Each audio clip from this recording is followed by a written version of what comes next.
بسم اللہ الرحمن الرحیم۔ السلام علیکم ورحمۃ اللہ وبرکاتہ۔ ناظرین کرام، رقیہ شرعیہ یعنی شرعی دم وہ کیا ہوتا ہے، اس کے بارے میں عرض کر دوں کس چیز کو رقیہ شرعیہ کہا جاتا ہے، اور نبی پاک صلی اللہ علیہ وسلم کون سا دم کرتے تھے جس کو رقیہ شرعیہ کہا جاتا ہے، اور کس بات کی آپ نے اجازت دی۔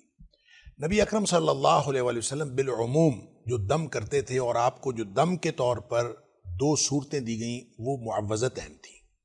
اور نبی کریم صلی اللہ علیہ وسلم اس کے ساتھ سورہ اخلاص بھی ملا لیا کرتے تھے،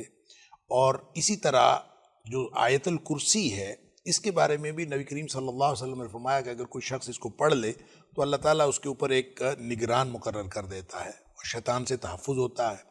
اور پھر وہ بخاری شریف کی حدیث جس میں حضرت ابو ہریرہ رضی اللہ تعالیٰ عنہ کسی صدقے کے مال کے اوپر بیٹھے تھے اور شیطان بار بار آتا تھا، تو اس میں بھی ذکر یہی ہے کہ آیت الکرسی جو ہے جب پڑھ لی جائے تو اس میں پھر شیطان نہیں آ سکتا، گویا وہ بھی ایک بہت بڑا دم ہے اور بہت بڑا رقیہ ہے۔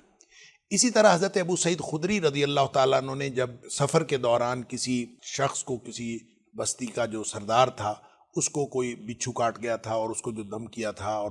30 بکریاں لی تھیں کیونکہ انہوں نے ان کی مہمانی کرنے سے انکار کر دیا تھا،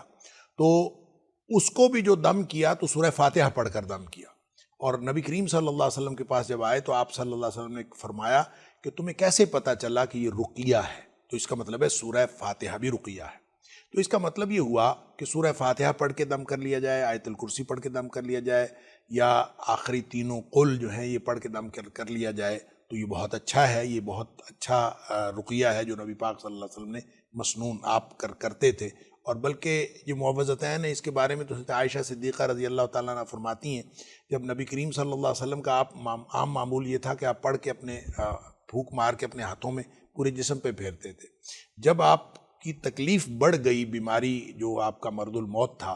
اس میں حضرت عائشہ صدیقہ رضی اللہ تعالیٰ عنہ فرماتی ہیں میں نے پڑھا، نبی پاک صلی اللہ علیہ وسلم سے پڑھا نہیں جاتا تھا، میں نے پڑھا لیکن میں نے نبی پاک صلی اللہ علیہ وسلم کے ہاتھوں پہ پھونکا اور آپ ہی کا ہاتھ آپ کے جسم پہ پھیرا، کیونکہ آپ کا ہاتھ میرے ہاتھ سے کہیں زیادہ بہتر تھا اور آپ کا ہاتھ مبارک تھا۔ تو ایک بات تو یہ ہو گئی کہ وہ مسنون رقیہ وہ عام طور پہ یہی کیا جاتا تھا، لیکن نبی کریم صلی اللہ علیہ وسلم جب مدینہ منورہ تشریف لائے ہجرت کر کے مکہ سے، تو بہت سارے لوگ مختلف قسم کے اپنے رقیہ پیش کر رہے تھے نبی کریم صلی اللہ علیہ وسلم پر کہ یہ میں رقیہ کرتا ہوں کیا یہ درست ہے، میں یہ رقیہ کرتا ہوں کیا یہ درست ہے۔ تو نبی پاک صلی اللہ علیہ وسلم مختلف لوگوں کو بتائے جاتے تھے کہ ہاں یہ درست ہے، یہ درست نہیں ہے، یہ درست ہے، یہ درست نہیں ہے۔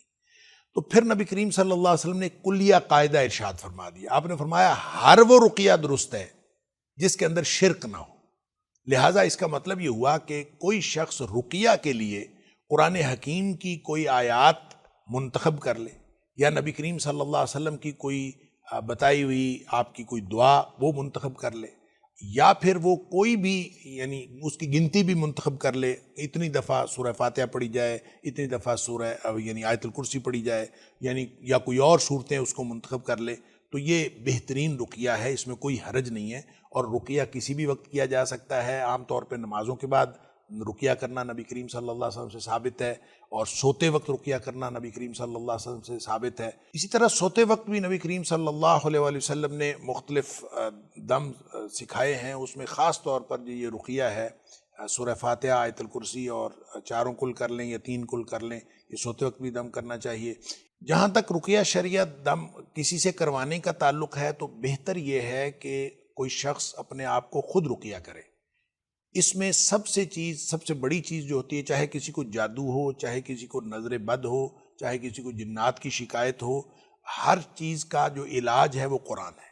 اور قرآن سے بڑا اور کوئی رقیہ نہیں ہے۔ تو کوئی شخص کسی بھی طرح اپنے تجربے کے مطابق قرآن حکیم کی کوئی بھی آیات مختص کر کے، جیسے لوگوں نے آیات سحر جو ہے وہ نکالی ہوئی ہوتی ہیں دم کرنے کے لیے، یا کوئی بھی آیات وہ دم کی جا سکتی ہیں، ہر شخص کا اپنا اپنا تجربہ ہے، نبی پاک صلی اللہ علیہ وسلم نے اس کی اجازت دی ہے۔ ایک مسنون دم ہے، باقی جائز دم ہے، ہر وہ دم جائز ہے جس کے اندر شرک نہ ہو، خود کرنا چاہیے، یہ زیادہ بہتر ہے۔ اصل چیز توجہ ہوتی ہے، جتنی زیادہ توجہ سے آپ رقیہ کریں گے اتنا زیادہ اس کے اندر تاثیر ہوگی۔ بعض لوگ